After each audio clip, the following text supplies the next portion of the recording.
பாட்டியும் 4 திருடர்களும். ஒரு ஊரில் 4 திருடர்கள் இருந்தாங்க. அவங்க 4 பேரும் கூட்டமாக பொன்னும் பொருளும் திருடிட்டு வந்தாங்க. அவைகள் அனைத்தையும் ஒரு தோண்டில் போட்டு நிரப்பி வைத்தார்கள்.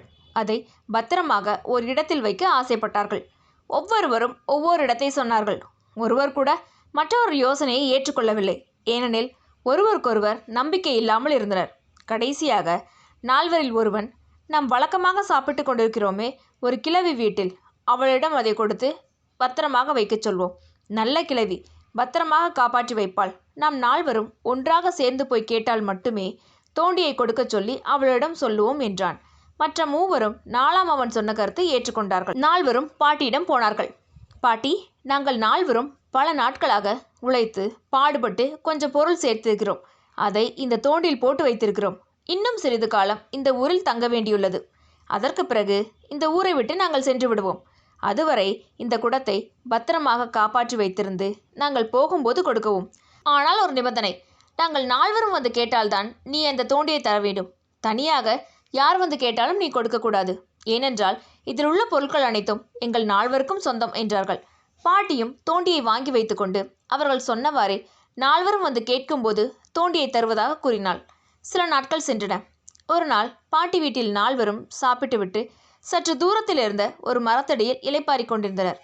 அப்போது அந்த வழியாக மோர் விற்கும் பெண்மணி ஒருத்தி மோர் பானையுடன் வந்தாள். அவளை பார்த்ததும் திருடர்களில் ஒருவன், அண்ணே, தாகமாக இருக்கிறது, மோர் சாப்பிடலாமா என்று கேட்டான். மற்றவர்கள் சரி என்று கூறவே மோர்காரியை கூப்பிட்டு ஆளுக்கு ஒரு குவளை வாங்கி சாப்பிட்டனர். அண்ணே, மோர் நன்றாக இருக்கிறது. இந்த அம்மாளிடம் இருக்கும் மொத்த மோரையும் வாங்கி வைத்து கொண்டால் தாகம் எடுக்கும்போது கொஞ்சம் கொஞ்சமாக குடிக்கலாம் என்றான் ஒருவன். அது சரி, மொத்த மோரையும் வாங்குவதற்கு நம்மிடம் பானை ஏதும் இல்லையே என்றான் ஒரு திருடன். ஏன், நாம் வழக்கமாக சாப்பிடும் பாட்டியிடம் ஒரு தோண்டி வாங்கி வர சொல்லுவோம் என்று சொல்லிய மற்றொரு திருடன் தன் பக்கத்தில் இருந்த ஒரு திருடனிடம், நீ போய் பாட்டியிடம் ஒரு தோண்டி வாங்கி வா என்றான். அந்த நொடியில் பாட்டி வீட்டுக்கு சென்ற திருடனின் மனதில் ஒரு சூழ்ச்சி தோன்றியது.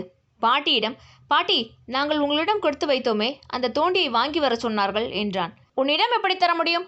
நீங்கள் 4வரும் வந்து கேட்டால்தானே கொடுக்க சொன்னீர்கள். இப்போது நீ மட்டும் தனியாக வந்து கேட்கிறாயே என்றாள் பாட்டி. என் பேச்சில் நம்பிக்கை இல்லையா பாட்டி? அதோ அந்த மரத்தடியில்தான் எங்கள் நண்பர்கள் உட்கார்ந்து கொண்டிருக்கிறார்கள். நீ வேண்டுமானால் கொஞ்சம் வெளியே வா, அவர்களையே சொல்கிறேன் என்றான் அந்த திருடன். பாட்டி குடிசைக்கு வெளியே வந்தாள். திருடன் மரத்தடியில் உட்கார்ந்திருக்கும் 3 திருடர்களை பார்த்து, பாட்டி தரமாட்டேன் என்கிறாள் என்று உரக்க கத்தினான். மரத்தடியில் உட்கார்ந்திருந்த 3வரும், அவனிடம் கொடுத்தனுப்பு பாட்டி என்றார்கள். பாட்டி, தோண்டியா என்று கேட்டாள். ஆமாம் பாட்டி, தோண்டிதான், சீக்கிரம் கொடுத்தனுப்பு என்று 3வரும் பாட்டிக்கு கேட்கும்படியாக கத்தினார்கள். பாட்டி உள்ளே சென்று பொன்னும் பொருளும் அடங்கிய தோண்டியை கொண்டு வந்து ஏமாற்றுக்கார திருடனிடம் கொடுத்தாள். தோண்டியை வாங்கி கொன்ற ஏமாற்றுக்கார திருடன் வேறு வழியாக ஓடியே போய்விட்டான். வெகு நேரமாகியும் அனுப்பிய ஆள் வராததால் சந்தேகமடைந்த மற்ற 3வரும் பாட்டியின் வீட்டுக்கு வந்தார்கள். எங்கே அவன் என்று பாட்டியிடம் கேட்டார்கள். அவன் அப்போதே தோண்டியை வாங்கி கொண்டு போய்விட்டானே என்றாள் பாட்டி.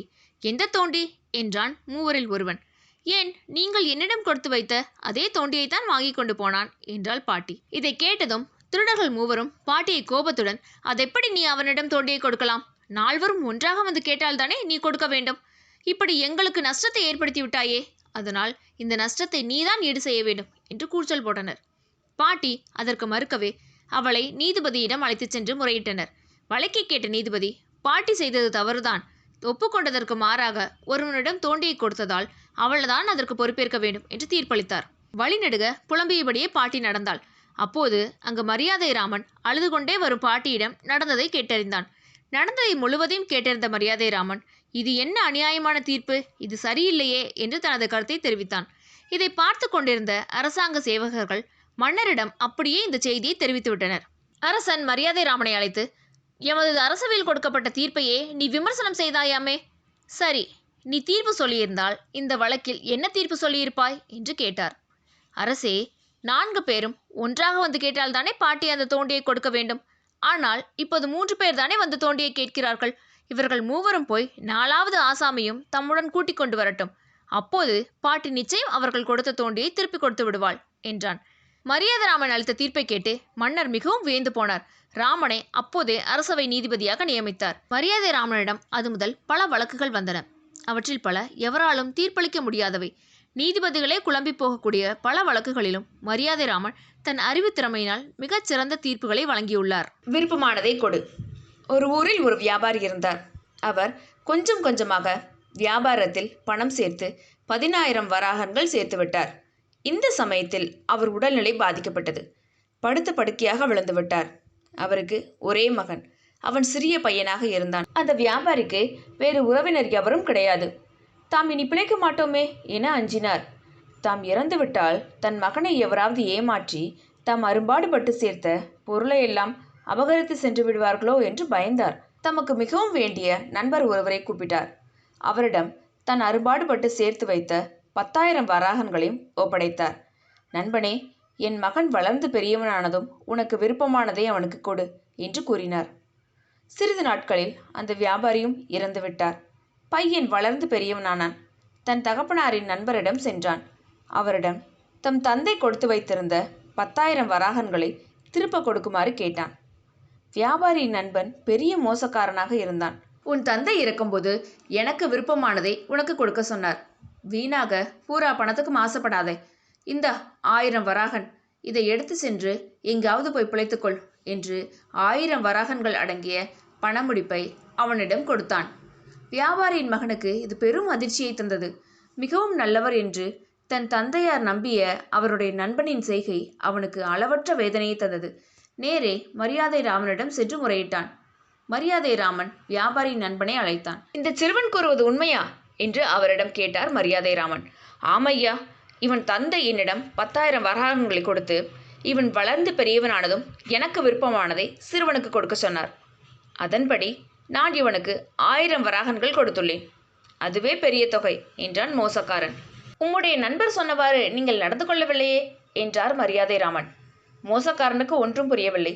மரியாதை ராமனை தொடர்ந்து பேசினார். ஐயா, இவர் தந்தையார் ஒப்படைத்த 10,000 வராகன்களில் நீர் 9,000 வராகன்கள் எடுத்துக்கொண்டீர். அதுதான் உமக்கு விருப்பமானது. எனவே உமக்கு விருப்பமான நீர் விரும்பி எடுத்துக்கொண்ட அந்த 9,000 வராகன்களைத்தான் நீர் இந்த சிறுவனுக்கு தர வேண்டும் என்று தீர்ப்பு வழங்கினார். இந்த தீர்ப்பை கேட்டு சிறுவன் மிகவும் மகிழ்ந்தான். பேராசைக்காரன் தன்னுடைய பேராசைக்கு இது சரியான தண்டனைதான் என்று நினைத்தவாறே 9,000 வராகன்களை அந்த சிறுவனுக்கு கொடுத்து அனுப்பினார். மரியாதை ராமனின் தீர்ப்பை அனைவரும் மெச்சினார்கள். எலும்பிச்சை அளவு சாதம். ஒரு தேசாந்திரி ஒரு உணவு விடுதிக்கு சென்றார். சாப்பிட உணவு கொடுக்கும்படி அந்த உணவு விடுதி நடத்தும் பெண்மணியிடம் கேட்டார். அவளோ, சாப்பாடெல்லாம் ஆகிவிட்டது, ஒன்றும் இல்லை என்றாள். அம்மா, பசி காதை அடைக்கிறது. ஒரு தங்க காசு தருகிறேன்.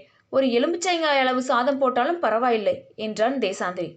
அந்த பெண்மணி தேசாந்திரியிடமிருந்து ஒரு தங்க காசை வாங்கி கொண்டாள். தேசாந்திரியோ கை கால் அலம்பிக்கொண்டு சாப்பிட உட்கார்ந்தான். அவன் முன்னால் ஒரு வாழை இலையை போட்டாள் அந்த பெண்மணி. பின்னர் இலையில் ஒரு எலும்பிச்சங்காய் அளவு சாதம் வைத்து சிறிது குழம்பு விட்டு சாப்பிடு என்றாள். நிரம்ப பசியில் இருந்த தேசாந்திரி ஏமாற்றத்துடன், என்ன அநியாயமாக இருக்கிறதே, ஏதோ பேச்சுக்காக ஒரு எலும்பிச்சை அளவு சாதம் என்று சொன்னால் ஒரு தங்க காசுக்கு ஒரு எலும்பிச்சங்காய் அளவு மட்டுமே சாப்பாடா? நான் பட்டினியாவே இருந்து விட்டு போகிறேன்.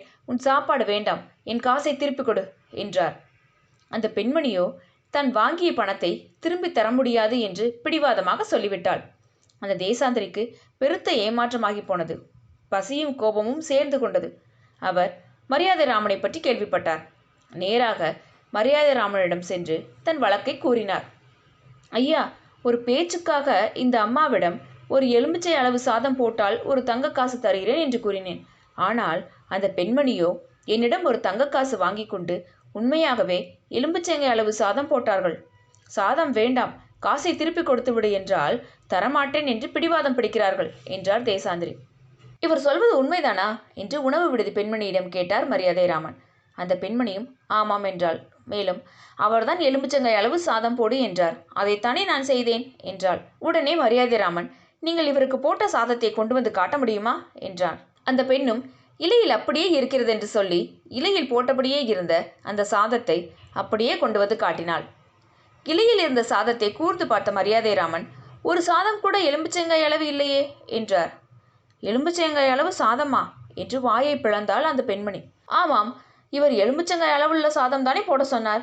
நீ மிகச்சிறிய வடிவமாக இருக்கும் பல சாதங்களை கொண்டு வந்து எலும்பிச்சங்காய் அளவு போட்டிருக்கிறாய். இதை ஏற்றுக்கொள்ள முடியாது. நீ ஒப்புக்கொண்டபடி எலுமிச்சங்காய் அளவுள்ள சாதத்தை போட முடியுமானால் போடு, இல்லையேல் இவருக்கு ஒரு தங்க காசை திருப்பி கொடுத்து விடு என்றார் மரியாதை ராமன். ஒவ்வொரு பருக்கையும் எலுமிச்சங்காய் அளவு இருப்பதைப் போல சாதத்தை போட முடியாத உணவு விடுதி பெண்மணி தோல்வியை ஒப்புக்கொண்டு தேசாந்திரிக்கு தங்க காசை திருப்பி கொடுத்தாள்.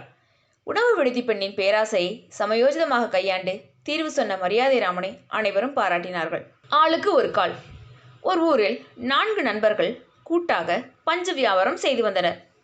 அவர்களது பஞ்சு கடையில் ஏராளமான எலிகள் சேர்ந்து பஞ்சு பொதிகளை நாசமாக்கிவிட்டன. எலிகளை ஒழிப்பதற்காக பூனை ஒன்றை வளர்க்கலாம் என்று 4வரில் ஒருவன் அபிப்பிராயம் சொன்னான். மற்ற 3வரும் அவன் கருத்தை ஆதரித்தனர். 4வருமாக சேர்ந்து ஒரு பூனையை வளர்க்க ஆரம்பித்தனர். பூனை வந்ததிலிருந்து எலிகளின் தொல்லை குறைந்தது. இதன் காரணமாக 4வருக்கும் பூனையின் மேல் மிகுந்த அன்பு ஏற்பட்டுவிட்டது. பூனைக்கு சகலவிதமான உபசாரங்களும் செய்ய ஆரம்பித்தனர். அத்துடன் இல்லாமல் அதன் கால்களுக்கு தண்டை கொலுசு முதலானவைகளை அணிவித்து அழகுபடுத்த நினைத்தார்கள். இதை நடைமுறைக்கு கொண்டு வரும்போது பல சிக்கல்கள் வந்தன. எனவே வியாபாரிகள் 4வரும் பூனையின் 4 கால்களை ஆளுக்கு ஒன்றாக பங்கிட்டு கொண்டனர். அவரவருக்கு சொந்தமான கால்களில் தங்களுக்கு விருப்பமான அணிகலன்களை பூட்டி மகிழ்ந்தனர். ஒரு நாள் பூனை நொண்டிக்கொண்டே வந்தது. இதை பார்த்த வியாபாரிகளில் ஒருவன் தன் நண்பனிடம், நண்பா, உனக்கு சொந்தமான காலில் அடிபட்டு விட்டது, ஜாக்கிரதையாக மருந்து போட்டு குணப்படுத்து என்றான். அந்த காலுக்கு உரியவனும் பூனையின் காயத்தை துடைத்து எண்ணெய் துணியால் அதை சுற்றி வைத்தான். அன்று இரவு பூனை விளக்கு பக்கம் போகவே அதன் காலில் சுற்றியிருந்த துணியில் நெருப்பு பிடித்து கொண்டது. தன் காலில் சுற்றப்பட்டிருந்த துணியில் நெருப்பு பிடித்து கொண்டதும் பூனை மிரண்டு போய் பஞ்சு மூட்டைகளின் மேல் ஓடியது. உடனே பஞ்சு மூட்டைகள் அனைத்திலும் நெருப்பு பிடித்து கொண்டது. இதனால் அந்த பஞ்சு மூட்டைகள் அனைத்தும் எரிந்து சாம்பலானது. வியாபாரிகளில் மற்ற 3வரும் துணி சுற்றியவனை பார்த்து, நீ எண்ணெய் துணி சுற்றி வைத்ததால் தான் இந்த நஷ்டம் ஏற்பட்டது. எனவே எங்களுக்கு ஏற்பட்ட நஷ்டத்தை நீதான் கொடுக்க வேண்டும் என்றனர். அவனோ தான் வேண்டுமென்றே செய்யவில்லை, எதிர்பாராத விதமாக நடந்துவிட்டதற்கு தன்னை மன்னிக்க வேண்டும் என்று எவ்வளவோ கேட்டுக்கொண்டான். ஆனால் மற்ற 3வரும் அவன் பேச்சை கேட்கவில்லை. பிரச்சனை மரியாதை ராமனிடம் சென்றது. 3வரும் பூனையின் இவனுக்கென்று பிரித்து கொடுக்கப்பட்ட காலால் தான் இத்தனை நஷ்டம், ஆகவே இவன்தான் அந்த நஷ்டத்தை தீர்க்க வேண்டும் என்று கூறினர். விஷயம் முழுவதையும் கேட்ட மரியாதை ராமன் இவ்வாறு தீர்ப்பு சொன்னார். பூனையின் ஒரு காலில் அடிபட்டுள்ளது. அந்த காலால் நடக்கவோ ஓடவோ அதனால் முடியாது. அந்த சமயத்தில் அது மற்ற 3 கால்களால் தான் ஓடி இருக்க வேண்டும். எனவே உங்கள் 3வருக்கும் சொந்தமான கால்களால் ஓடித்தான் அது நஷ்டத்தை ஏற்படுத்தி இருக்கிறது. எனவே நீங்கள் 3வரும் தான் இந்த 4ஆம் அவருக்கு ஏற்பட்ட நஷ்டத்தை ஈடு செய்ய வேண்டும் என்று தீர்ப்பு வழங்கினார். வேறு வழி இல்லாமல் 3வரும் நஷ்டத்தை பகிர்ந்து கொண்டு மீண்டும் கடையை நடத்த துவங்கினர். மரியாதை ராமனின் இந்த தீர்ப்பை எண்ணி அனைவரும் மகிழ்ந்தனர். இரும்பை தின்ற எலி வழக்கு. ஒரு ஊரில் கண்ணுச்சாமி என்னும் பெயருடைய ஒருவன் இரும்பு வியாபாரம் செய்து வந்தான். திடீரென்று ஒரு நாள் புண்ணிய ஸ்தலங்களுக்கு செல்ல வேண்டும் என்று ஆசை ஏற்பட்டது. கைவசம் உள்ள இரும்பை உடனடியாக விற்பனை செய்யவும் முடியவில்லை. எனவே தனது நண்பனான முத்து என்பவனிடம் சென்றான். முத்து, நான் என் குடும்பத்தினருடன் தல யாத்திரைக்கு போக நினைக்கிறேன். என்னிடம் 10 பாரம் இரும்பு உள்ளது. அதை உன்னுடைய புறக்கடையில் போட்டு வைக்கிறேன். நான் திரும்பி வந்ததும் அதை பெற்றுக்கொள்கிறேன். இந்த உதவியை செய்வாயா என்று முத்துவிடம் கேட்டான் கண்ணுசாமி. ஓ, அதற்கென்ன, தாராளமாக. உன்னிடம் இருக்கும் இரும்பை என் வீட்டு கொல்லைப்புறத்தில் போட்டுவை. நான் என்ன அதற்கு சோறும் தண்ணீருமா போடப் போகிறேன்? நீ எப்போது வந்தாலும் திரும்ப எடுத்துக்கொள்ளலாம் என்றான் முத்து. கண்ணுசாமியும் தன்னிடம் இருந்த இரும்பு முழுவதையும் முத்துவின் வீட்டில் கொண்டு வந்து போட்டான். பின்னர் அவன் தல யாத்திரைக்கு புறப்பட்டு விட்டான். கண்ணுசாமி ஊரை விட்டு போனதும் அவன் கொடுத்து சென்ற இரும்பை நல்ல விலைக்கு விட்டு விட்டான் முத்து. பல மாதங்கள் கழிந்தன. கண்ணுசாமி தல யாத்திரையை முடித்து கொண்டு திரும்பி வந்தான். தன் நண்பன் முத்துவிடம் சென்று, நண்பா, நான் உன்னிடம் ஒப்படைத்து விட்டு போன இரும்பை திரும்ப கொடுக்கிறாயா என்று கேட்டான். இரும்பா? அதை எலி தின்று விட்டதே என்றான் முத்து. விதண்டாவதமாக பேசுகிறவனிடம் நியாயம் பேசி பயனில்லை என்று உணர்ந்த கண்ணுசாமி நேராக மரியாதை ராமனிடம் சென்றான். முத்து தன்னை ஏமாற்றி விட்டதல்லாமல் விதண்டாவாதமாக பேசுவதையும் தெரிவித்தான். முழு கதையையும் கேட்ட மரியாதை ராமன், நீ வரும்போது அவனிடம் கோபமாக பேசியோ சண்டை போட்டு விட்டோ வந்தாயா என்று கேட்டார். நான் அவனிடம் ஒன்றும் பேசவில்லை, நேராக உங்களிடம்தான் வருகிறேன் என்றான் கண்ணுசாமி. நல்ல வேலை செய்தாய். முள்ளை முள்ளால் தான் எடுக்க வேண்டும். நான் இதற்கு ஒரு யோசனை சொல்கிறேன், அதன்படி நட. மறுநாள் அவன் என்னிடம் வந்து நிற்பான், அப்போது பேசிக்கொள்வோம் என்று கூறிய மரியாதை ராமன் கண்ணுசாமியின் காதில் ரகசியமாக ஏதோ சொல்லி அனுப்பினார். மறுநாள் கண்ணுசாமி முத்துவின் வீட்டுக்கு போனார். அவன் இரும்பு விஷயமாகத்தான் மீண்டும் தன் வீட்டுக்கு வந்திருக்கிறானோ என்று நினைத்தான் முத்து. முத்து, இரும்பு விஷயமாக நான் இப்போது வரவில்லை. அது பழைய இரும்புதான். அதை லேசில் விற்க முடியாது. விற்க போனாலும் வாங்குவதற்கு ஆள் கிடையாது. அது போனதே ஒரு விதத்தில் நல்லதுதான். இல்லாவிட்டால் அதை வேறு சுமந்து கொண்டு என் வீட்டில் சேர்ப்பிக்க வேண்டும் என்றான் கண்ணுசாமி. முத்துவுக்கு கண்ணுசாமியின் பேச்சு பரம திருப்தியாக இருந்தது. ஆமாம் ஆமாம், நீ சொல்வது உண்மைதான் என்றான் முத்து. முத்து, நேற்று உன் மகன் பள்ளிக்கூடத்தில் இருந்து வரும்போது அவனை என் மனைவி பார்த்து விட்டாள். அவனை பார்த்ததும் தன் தம்பி மகன் ஜாடையாக இருப்பது அவளுக்கு தெரிந்தது. அவளுக்கு தன் தம்பி மகன் பேரில் கொள்ளை ஆசை. உன் மகனை தன் கூட 2 நாட்கள் வைத்திருக்க பிரியப்படுகிறாள். அதற்காகத்தான் வந்தேன் என்றான் கண்ணுசாமி. இவ்வளவு பிரியமாக கூப்பிடும்போது என்னால் எப்படி மறுப்பு சொல்ல முடியும்? 2 நாட்கள் வைத்திருந்து பின்னர் என் மகனை கொண்டு வந்து விட்டுவிடுங்கள் என்று முத்து தன் மகனை கூப்பிட்டு கண்ணுசாமியுடன் அனுப்பினான். 2 நாட்கள் ஆயிற்று. கண்ணுசாமி முத்துவின் மகனை கொண்டு வந்து ஒப்படைக்கவில்லை. 3 நாட்கள் ஆகியும் கண்ணுசாமி முத்துவின் வீட்டு பக்கமே திரும்பவில்லை. சந்தேகம் கொண்ட முத்து கண்ணுசாமியின் வீட்டுக்கு போய், எங்கே என் மகன் என்று கேட்டான். நான் என்னவென்று சொல்லுவேன்? உன் வீட்டுக்கு கூட்டி வரும்போது வழியில் ஒரு பெரிய பருந்து வந்து உன் மகனை தூக்கி கொண்டு போய்விட்டது என்றான் கண்ணுசாமி. குழந்தையாவது பருந்தாவது தூக்கி செல்வதாவது? என்ன உளறுகிறாய்? உன்னை சும்மா விடமாட்டேன் பார் என்று ஆவேசமாக கத்திவிட்டு நேரே மரியாதை ராமனிடம் சென்று வழக்கை கூறினான். அப்படியா? நான் கண்ணுசாமியை வரவழைத்து நியாயம் கேட்கிறேன் என்று கூறிய மரியாதை ராமன் கண்ணுசாமியை அழைத்து வர ஆள் அனுப்பினார். கண்ணுசாமி வந்ததும், இவருடைய குழந்தையை பருந்து தூக்கி கொண்டு போய்விட்டது என்று சொன்னீர்களாமே, இம்மாதிரி அதிசயம் எங்காவது நடைபெறுமா என்று கேட்டான் மரியாதை ராமன். ஏன் நடக்காது? இரும்பை எலி தின்னும்போது குழந்தையை பருந்து ஏன் தூக்கிச் செல்லக்கூடாது என்றான் கண்ணுசாமி. எனக்கு ஒன்றும் புரியவில்லையே. இரும்பையாவது எலி தின்னுவதாவது என்று ஒன்றும் அறியாதவர் போல் கேட்டார் மரியாதை ராமன். ஐயா, என்னை மன்னித்து விடுங்கள். நான் தான் இவரை ஏமாற்ற நினைத்து அந்த மாதிரி பொய் சொன்னேன். இவருடைய இரும்பு விற்ற பணத்தை திரும்ப கொடுத்து விடுகிறேன். என் மகனை திரும்ப கொடுத்து விட சொல்லுங்கள் என்றான் முத்து. அப்படி வா வழிக்கு என்று கூறிய மரியாதை ராமன் இரும்பு விற்ற பணத்துடன் 50 பணம் சேர்த்து கண்ணுசாமிக்கு வாங்கி கொடுத்து அவனிடம் இருந்த முத்துவின் மகனை முத்துவிடம் ஒப்படைத்தார். ஜான் நிலமா முலம் நிலமா? ஒரு ஊரில் வையாபுரி என்பவர் இருந்தார். அவர் வட்டிக்கு கடன் கொடுப்பவராக இருந்தார். அவரிடம் முருகேசன் என்ற வியாபாரி 100 வராகன்கள் கடன் வாங்கியிருந்தார். வையாபுரி முருகேசனிடம் பல முறை அலைந்து கேட்டு பார்த்தும் முருகேசனோ வட்டி தராமலும் அசலும் கொடுக்காமலும் அலைக்கழித்தார். ஒரு நாள் வையாபுரி முருகேசனிடம் தன் பணத்தை வட்டியுடன் சேர்த்து உடனடியாக கொடுத்து விடுமாறு கடுமையாக கேட்டார். முருகேசனோ, நாளை நான் வயலில் வேலை செய்து கொண்டிருக்கும் போது வந்து கேளுங்கள், கடன் பத்திரத்தையும் கொண்டு வாருங்கள், அப்போது வட்டியுடன் அசலையும் சேர்த்து தருகிறேன் என்று கூறி அனுப்பி வைத்தார். மறுநாள் வையாபுரி கடன் பத்திரத்துடன் முருகேசனின் வயலுக்கு போனார். வையாபுரியை பார்த்த முருகேசன், உங்கள் கடனை தீர்த்து விடுகிறேன், கடன் பத்திரத்தை கொண்டு வந்திருக்கிறீர்களா என்றார். இதோ கொண்டு வந்திருக்கிறேன் என்று கூறிய வையாபுரி தன் மடியில் வைத்திருந்த கடன் பத்திரத்தை எடுத்து முருகேசனிடம் காட்டினார். உடனே முருகேசன் சற்றென்று அவர் கையில் இருந்த கடன் பத்திரத்தை பிடுங்கி நார் நாராக கழித்து அருகில் எரிந்து கொண்டிருந்த குப்பையோடு குப்பையாக போட்டு எரித்து விட்டார். இதை பார்த்து வையாபுரி திகைத்து போய்விட்டார். முருகேசனோ, இப்போது என்ன செய்வாய்? நான் உனக்கு எதுவும் தர வேண்டியதில்லை, அதற்கான ஆதாரங்களும் இல்லை. இனி பணம் கேட்டு என்னிடம் அடிக்கடி தொல்லை செய்யாதே என்று கடுமையாக கூறிவிட்டு அங்கிருந்து சென்று விட்டார்.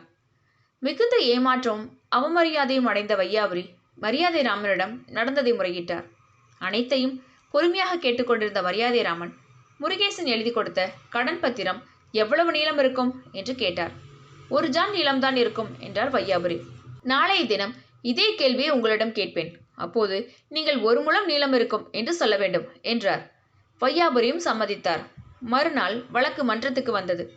மரியாதை ராமன் முருகேசனிடம், நீர் வையாபுரியிடம் 100 வராகன் கடன் வாங்கியது உண்மையா என்று கேட்டார். இல்லை ஐயா என்று மறுத்தான் முருகேசன்.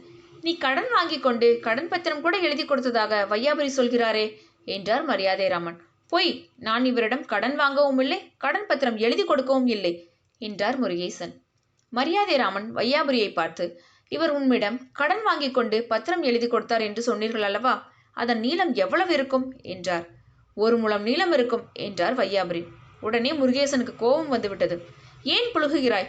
நீ கொடுத்த 100 வராகனுக்கு 1 முழத்திற்கா பத்திரம் எழுதுவார்கள்? 1 ஜான் நீளம் கூட இருக்காது என்றார் ஆவேசமாக. இதை கேட்ட மரியாதை ராமன், ஆமாம், அவரை அப்படி பொய் சொல்லுமாறு நான் தான் சொன்னேன், அதனால் தானே இப்போது வாயாலே நீர் உண்மையை சொல்லிவிட்டீர் என்றார். பின் வையாபுரிக்கு சேர வேண்டிய 100 வராகனை வட்டியுடன் அடைக்கவும் பத்திரத்தை கிழித்து போட்டுவிட்டு பொய் சொல்லி ஏமாற்ற முயன்றதுக்காக 50 கசையடிகளும் கொடுக்குமாறு தீர்ப்பு கூறினார். மரியாதைராமன் சாதுரியமாக உண்மையை வெளிக்கொண்டு வந்ததை ஊர் மக்கள் மிகவும் பாராட்டினார்கள். யானைக்கும் பானைக்கும் சரி. பெரியசாமி என்பவர் ஒரு பெரிய செல்வந்தர். அவருக்கு ஒரே மகன். அவனுக்கு திருமண வயது வந்துவிட்டது. திருமணத்தை விமர்சையாக நடத்த வேண்டும் என்று நினைத்தார் பெரியசாமி. கல்யாண ஊர்வலத்தில் யானையின் மீது தன் மகன் ஊர்வலமாக செல்ல வேண்டும் என்று நினைத்தார். பக்கத்து ஊரில் நைனா முகமது என்றொருவர் இருந்தார். அவர் காட்டில் இருக்கும் மரங்களை வெட்டி எடுத்து வந்து வியாபாரம் செய்வார். வெட்டிய மரங்களை காட்டிலிருந்து கொண்டு வர ஒரு யானையை வைத்துக் கொண்டிருந்தார். அவர் யானையை கல்யாண ஊர்வலத்துக்கு கேட்கலாம் என்ற எண்ணத்துடன் பெரியசாமி நைனா முகமதுவின் வீட்டுக்கு சென்றார். என்ன பெரியசாமி, ஏது இவ்வளவு தூரம் என்றார் நைனா முகமது. என் மகன் கல்யாணம் நிச்சயம் செய்திருக்கிறேன். கல்யாண ஊர்வலத்துக்கு ஒரு யானை வேண்டும். அதற்காக தான் உன்னிடம் வந்தேன் என்றார் பெரியசாமி. ஓ, அதற்கென்ன? கல்யாண ஊர்வலம் இரவில் தானே நடக்கும். அப்போது யானைக்கு இங்கே வேலை கிடையாது. நீ தாராளமாக யானையை கொண்டு செல்லலாம். ஊர்வலம் முடித்ததும் யானையை திருப்பி அனுப்பிவிடு என்றார் நைனா முகமது. நைனா முகமது தன் சொன்னவாறே கல்யாண ஊர்வலத்துக்கு தம்முடைய யானையை அனுப்பி வைத்தார். ஊர்வலம் பாதி தூரம் வந்து கொண்டிருக்கும் போது யானை மயக்கம் போட்டு கீழே விழுந்தது. விழுந்த பின்னர் பரிசோதித்ததில் அது இறந்து விட்டது தெரிந்தது. கல்யாண ஊர்வலத்தில் யானை இறந்து போனதற்காக பெரியசாமி மிகவும் வருந்தினார். நைனா முகமதுவிடம் வேறு யானை வாங்கி கொடுத்து விடுவதாக கூறினார். இல்லாவிட்டால் அவர் எவ்வளவு தொகை கேட்டாலும் கொடுத்து விடுவதாக கூறினார். நைனா முகமதுவோ அதெல்லாம் முடியாது, என்னுடைய யானை தான் எனக்கு வேண்டும் என்று பிடிவாதமாக கூறினார். பெரியசாமிக்கு என்ன செய்வதென்று தெரியவில்லை.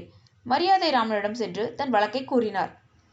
பெரியசாமியின் வழக்கை கேட்ட மரியாதைராமன் நைனா முகமதுவை கூட்டி வர சொன்னார். நைனா முகமது வழக்கு மன்றத்துக்கு வந்ததும், ஏதோ எதிர்பாராத விதமாக உங்கள் யானை இறந்து போய்விட்டது. அந்த யானைக்காக நீங்கள் எவ்வளவு நஷ்டஈடு கேட்டாலும் பெரியசாமி கொடுக்க தயாராக இருக்கிறார். அல்லது வேறொரு யானை வாங்கித்தர சொன்னாலும் வாங்கித்தர சம்மதிக்கிறார். நீங்கள் என்ன சொல்கிறீர்கள் என்று நைனா முகமதுவிடம் கேட்டார் மரியாதைராமன். என்னுடைய யானைதான் எனக்கு வேண்டும் என்று மீண்டும் பிடிவாதமாக கூறினார் நைனா முகமது. சரி, நீங்கள் இருவரும் நாளைய தினம் இந்த சபைக்கு வாருங்கள். என்னுடைய தீர்ப்பை நான் வழங்குகிறேன் என்றார் மரியாதைராமன். நைனா முகமது சென்றவுடன் பெரியசாமியை மட்டும் தம்மிடம் அழைத்து வர சொன்னார் மரியாதைராமன். அவர் வந்ததும் அவரிடம், நாளை தினம் குறித்த நேரத்துக்கு நீங்கள் சபைக்கு வராதீர்கள். நான் நைனா முகமதுவையே உங்கள் வீட்டுக்கு அனுப்பி உங்களை கூட்டி வர சொல்கிறேன். அவர் வரும்போது நீங்கள் உங்கள் வீட்டில் உள்ள பழம் பானைகளை கதவின் பின்னால் அடுக்கி வைத்துவிட்டு கதவை மூடி வைத்திருங்கள். நைனா முகமது கதவை திறந்து கொண்டு வந்ததும் பானைகள் எல்லாம் உடைந்து நொறுங்கிவிடும். நீங்கள் சபைக்கு வந்து என்னுடைய பழம் பானைகள் தான் எனக்கு வேண்டும் என்று சொல்லுங்கள் என்று உபாயம் சொல்லி அனுப்பி வைத்தார் மரியாதைராமன். மறுநாள் பெரியசாமி குறித்த நேரத்திற்கு வழக்கு மன்றத்துக்கு வரவில்லை. மரியாதைராமன் நைனா முகமதுவை பார்த்து, நீங்களே பெரியசாமி வீட்டுக்கு போய் அவரை கையுடன் கூட்டி வாருங்கள் என்று அனுப்பினார். நைனா முகமதிற்கு ஆத்திரம் ஒரு பக்கம், தன் யானை போனதுமல்லாமல் வழக்கு மன்றத்துக்கும் பெரியசாமி வீட்டுக்கும் அலைய வேண்டி வந்துவிட்டதே என்று கோபம் ஒரு பக்கம். அதே வேகத்தில் பெரியசாமி வீட்டுக்கு நைனா முகமது சென்றபோது பெரியசாமியின் வீட்டு கதவு மூடியிருந்தது. உள்ளே பெரியசாமியின் குரல் கேட்டது. வழக்க மன்றத்துக்கு உரிய நேரத்துக்கு வராமல் தம்மை அலைக்கழிக்கிறானே என்று ஆத்திரத்துடன் கதவை பலமாக திறந்தபடியே உள்ளே நுழைய முயன்றான். அச்சமயத்தில் மரியாதைராமன் சொன்னவாறு கதவின் பின்னால் அடுக்கி வைக்கப்பட்டிருந்த பழம் பானைகள் உடைந்து நொறுங்கி போயின. இதை பார்த்த பெரியசாமி உள்ளே இருந்து ஓடி வந்து, அடப்பாவி, என் முன்னோர்கள் அரும்பாடுபட்டு சேர்த்து வைத்த பானைகளை உடைத்து விட்டாயே என்று கத்தினார். ஏதோ தெரியாதனமாக நடந்துவிட்டது. நான் இந்த பானைகளுக்கு பதில் புதிய பானைகளே வாங்கி தந்து விடுகிறேன் என்றார் நைனா முகமது. அதெல்லாம் முடியாது, எனக்கு இதே பானைகள் தான் வேண்டும். வா, மரியாதைராமனிடம் செல்வோம் என்று கூறியவாறே நைனா முகமதுவை அழைத்து கொண்டு மரியாதைராமனின் சபைக்கு சென்றார் பெரியசாமி. ஐயா, என் வீட்டில் உள்ள பழம் பானைகளை எல்லாம் இவர் உடைத்து விட்டார் என்றார் பெரியசாமி. அதற்கு எவ்வளவு தொகை கேட்டாலும் நான் கொடுத்து விடுகிறேன், அல்லது புதிய பானைகள் வாங்கி தர சொன்னாலும் தந்து விடுகிறேன் என்றார் நைனா முகமது. எனக்கு அதெல்லாம் தேவையில்லை, என்னுடைய பழம் பானைகளே எனக்கு வேண்டும் என்றார் பெரியசாமி. அப்படியானால் யானைக்கும் பானைக்கும் சரியாகிவிட்டது. நீங்கள் 2 பேரும் வீட்டுக்கு போகலாம் என்றார் மரியாதைராமன். முத்துக்களை மோசடி செய்த வழக்கு. கந்தன் என்பவரிடம் 2 நல் முத்துக்கள் இருந்தன. அவை 2ம் விலை மதிப்புடையவை. நீண்ட நாட்களாக அவைகளை அவர் காப்பாற்றி வந்தார். ஒருமுறை அவர் வியாபார விஷயமாக வெளியூர் செல்ல நேரிட்டது. அந்த 2 முத்துக்களையும் வீட்டில் வைத்துவிட்டு செல்ல அஞ்சினார். தாம் இல்லாத சமயத்தில் திருடர் எவராது வீட்டில் புகுந்து திருடிவிடக்கூடும் என்று பயந்த அவர் தம்முடைய நண்பனான கேசவனிடம் அந்த முத்துக்களை கொடுத்து வியாபார விஷயமாக வெளியூர் செல்வதாகவும் திரும்பி வந்தவுடன் வாங்கிக் கொள்வதாகவும் சொல்லி சென்றார். கந்தன் சில நாள் கழித்து ஊருக்கு திரும்பி வந்து கேசவனிடம் தான் கொடுத்து வைத்திருந்த நல் முத்துக்களை திரும்பி தருமாறு கேட்டார். ஆனால் கேசவனோ, நல்முத்துக்களா, யாரிடம் கொடுத்தாய்? கனவு ஏதாவது கண்டுவிட்டு வந்து உளறுகிறாயா என்று கேட்டுவிட்டான். தன் நண்பன் இவ்வாறு பேசுவான் என்று சற்றும் எதிர்பாராத கந்தன் மிகவும் மனம் வருந்தி போனான். இனி இவனிடம் பேசி பிரயோஜனம் இல்லை என்று முடிவு செய்தவன் நேராக மரியாதை ராமனிடம் சென்று முறையிட்டான். வழக்கை பொறுமையாக கேட்டிருந்த மரியாதை ராமன் இந்த வழக்கில் இருந்த சில கஷ்டங்களை எடுத்துச் சொன்னார். ஐயா, உங்கள் வழக்கில் நான் எப்படி தீர்ப்பு வழங்க முடியும்? நீங்கள் விலையுயர்ந்த முத்துக்களை கேசவனிடம் கொடுத்தபோது பார்த்த சாட்சிகள் எதுவும் இல்லை. அப்படி இருக்கும்போது கேசவனிடமிருந்து எப்படி விலையுயர்ந்த முத்துக்களை வாங்க முடியும்? நீங்கள் வீட்டுக்கு போங்கள், வேறு உபாயம் ஏதாவது செய்வோம் என்று கூறி கந்தனை வீட்டுக்கு அனுப்பி வைத்தார் மரியாதை ராமன். மறுநாள் ஒரு ஆள் அனுப்பி கேசவனை கூட்டி வர சொன்னார் மரியாதை ராமன். கேசவன் வந்ததும் அவனிடம் ஒரு சிறு பேழையை கொடுத்தார். அதற்குள் நிறைய முத்துக்கள் இருந்தன. என்னிடம் இருந்த முத்து மாலையின் சரம் அருந்து விட்டது. நீங்கள் முத்துக்களை கோர்ப்பதில் நிபுணர் என்று கேள்விப்பட்டேன். இதில் 100 முத்துக்கள் உள்ளன. இதை மாலையாக கோர்த்து வந்து கொடுங்கள் என்றார் மரியாதை ராமன். கேசவன் மரியாதை ராமன் கொடுத்த பேழையுடன் வீட்டுக்கு வந்தான். பேழையை ஒரு பெட்டியில் மேல் வைத்துவிட்டு அவசரமாக கொல்லைப்புறம் சென்றான். திரும்பி வந்து பார்த்தபோது அந்த பேழை கீழே விழுந்திருந்தது. அப்போதுதான் ஒரு பூனை அறையிலிருந்து வெளியே வந்து கொண்டிருந்தது. பெட்டிக்கு மேல் உள்ள பால்வுரிக்காக பூனை தாவும் போது பேழை விழுந்திருக்க வேண்டுமென கேசவன் நினைத்தான். உடனே கீழே விழுந்து சிதறி கிடந்த முத்துக்களை ஒன்று விடாமல் பொறுக்கி எடுத்து எண்ணினான். அதில் 98 முத்துக்களே இருந்ததை பார்த்து ஒரு கணம் அதிர்ந்தான் கேசவன். ஐயோ, நீதிபதி 100 முத்துக்களை கொடுத்து அனுப்பினாரே, அவற்றில் 2 குறைகிறதே, எங்கே போயிருக்கும் என்று வீடெல்லாம் ஓரிடம் பாக்கி விடாமல் தேடினான். கடைசியில் 2 முத்துக்கள் கிடைக்கவே இல்லை. கேசவனுக்கோ பயம் வந்துவிட்டது. இப்போது நாம் 98 முத்துக்களை மட்டும் அவசரமாக கோர்த்து எடுத்துக்கொண்டு போய் கொடுத்தால் 2 முத்துக்களை நாம் திருடி கொண்டோம் என்று நீதிபதி கடுமையான தண்டனை விதிப்பாரே. இந்த தண்டனையிலிருந்து தப்புவது எப்படி என்று நினைத்த கேசவனுக்கு கந்தனிடம் மோசடி செய்த 2 முத்துக்களின் நினைவு வந்தது. உடனே அந்த 2 முத்துக்களையும் எடுத்து சரத்தில் கோர்த்து 100 முத்துக்கள் கொண்ட மாலையாக ஆக்கிவிட்டான் கேசவன். மறுநாள் கேசவன் முத்து மாலையை கொண்டு போய் மரியாதை ராமனிடம் கொடுத்ததும் முதல் வேளையாக மரியாதை ராமன் முத்துக்களை எண்ண துவங்கினார். கேசவனோ, நல்ல வேளையாக 2 முத்துக்கள் நம்மிடம் இருந்தது, இல்லையேல் இப்போது தண்டனை கிடைத்திருக்கும் என்று நினைத்து கொண்டிருந்தான். முத்துக்களை எண்ணி முடித்த மரியாதை ராமன் காவலர்களை பார்த்து, இவனை கைது செய்யுங்கள் என்றார். காவலர்கள் மரியாதை ராமனின் ஆணைப்படி கேசவனை கைது செய்தார்கள். கேசவனோ, நான் என்ன தவறு செய்தேன், ஏன் என்னை கைது செய்கிறீர்கள் என்றான். நான் உன்னிடம் கொடுத்தது 98 முத்துக்கள் தான். அப்படி இருக்க இந்த மாலையில் மேற்கொண்டு 2 முத்துக்கள் எப்படி வந்தன என்ற விவரத்தை நீ சொல்லாவிட்டால் உனக்கு கடுமையான தண்டனை கிடைக்கும் என்றார் மரியாதை ராமன். தண்டனைக்கு பயந்த கேசவன் கந்தனிடம் மோசடி செய்து 2 முத்துக்களை அபகரித்து வைத்திருந்ததை சொல்லிவிட்டான். அவன் வாயாலேயே உண்மையை வரவழைத்த மரியாதை ராமன் கந்தனுக்கு அவனது 2 முத்துக்களை கொடுத்துவிட்டு கேசவனுக்கு ஏமாற்றிய குற்றத்துக்காக தண்டனையும் கொடுத்தார். மரியாதை ராமனின் சமயோஜிதமான யோசனையால் உண்மை வெளிவந்ததை எண்ணி மக்கள் ராமனை மிகவும் பாராட்டினார்கள். நெல் மோசடி. மங்கினாம்பட்டி எனும் கிராமத்தில் சசிதரன் என்ற வியாபாரி வாழ்ந்து வந்தார். அவர் தன் மகனுக்கு திருமணம் செய்ய திட்டமிட்டார். அவருக்கு உற்றார் உறவினர்கள், நண்பர்கள் அதிகம். திருமணத்தின் போது அதிகம் பேருக்கு சாப்பாடு போட வேண்டி வருமாதலால் மொத்தமாக நெல்லை வாங்கி அரிசியாக்கி பயன்படுத்தலாம் என்று நினைத்தார் வியாபாரி. அதே ஊரில் நிலம் வைத்து விவசாயம் செய்யும் பண்ணைக்காரர் ஒருவர் இருந்தார். அவரிடம் சென்ற வியாபாரி, ஐயா, என் மகன் திருமணத்திற்காக ஒரு மூட்டை நெல் வேண்டும், நல்ல நெல்லாக கொஞ்சம் மலிவான விலையில் கொடுங்கள் என்று கேட்டார். நல்ல நெல்லாக தருகிறேன் என்று கூறிய பண்ணைக்காரர் வீட்டுக்குள் சென்று ஒரு கூடையில் கொஞ்சம் நெல்லை எடுத்து வந்து காண்பித்து, இந்த நெல் மிகவும் உயர்ந்த ரகம், இதையே வாங்கிக் கொள்ளுங்கள் என்றார். அது நல்ல நெல்லாகவே இருந்தது. ஆகவே வியாபாரி அதையே வாங்கிக் கொள்வது என தீர்மானித்து விலையை கேட்டார். பண்ணைக்காரர் கூடையில் இருந்த நெல்லை காண்பித்து, இந்த நெல்லின் விலை 1000 ரூபாய் என்றார். வியாபாரி உடனே 1000 ரூபாய் பணத்தை கொடுத்து, பண்ணையாரே, நெல் மூட்டையை உடனே வீட்டுக்கு அனுப்பிவிடுங்கள் என்று கூறி வீட்டுக்கு சென்றார். சிறிது நேரம் சென்ற பின் பண்ணையார் அனுப்பிய ஆள் விவசாயியின் வீட்டுக்கு வந்தான். ஒரு கூடை நெல்லை வியாபாரியிடம் கொடுத்து, இதை நீங்கள் கொடுத்த பணத்துக்காக பண்ணையார் கொடுத்து அனுப்பினார் என்று கூறினான். நான் ஒரு மூட்டை நெல்லுக்கல்லவா பணம் கொடுத்து விட்டு வந்தேன், ஒரு சிறு கூடை நெல்லை கொடுத்து அனுப்பி இருக்கிறாரே என்று வியப்போடு கேட்டார் வியாபாரி. அதை பற்றியெல்லாம் எனக்கு தெரியாது, ஏதாவது பேச வேண்டுமென்றால் பண்ணையாரிடம் நேரே வந்து பேசிக்கொள்ளுங்கள் என்று கூறி தான் கொண்டு வந்த கூடை நெல்லை வைத்துவிட்டு போய்விட்டான் வேலைக்காரன். வியாபாரி பண்ணையார் வீட்டுக்கு விரைந்து சென்று அவரை சந்தித்தார். நான் ஒரு மூட்டை நெல்லுக்கல்லவா 1000 ரூபாய் கொடுத்து விட்டு சென்றேன், நீங்கள் என்னிடம் மாதிரிக்காக காண்பித்த சிறு கூடை நெல்லை அல்லவா கொடுத்து அனுப்பியிருக்கிறீர்கள் என்று கேட்டார். மூட்டையை பற்றி நான் ஏதும் பேசவில்லையே, கூடை நெல்லை உம்மிடம் காண்பித்து இந்த நெல்லின் விலை 1000 ரூபாய் என்று சொன்னேன். நீர் ஒப்புக்கொண்டு பணம் கொடுத்துவிட்டு சென்றீர். அதன்படி ஒரு கூடை நெல்லை கொடுத்து அனுப்பினேன் என்றார் பண்ணையார். நீங்கள் பேசுவது நியாயமல்ல. சிறு கூடை நெல் 50 ரூபாய் கூட பெறாது என்பது உங்களுக்கு தெரியும்.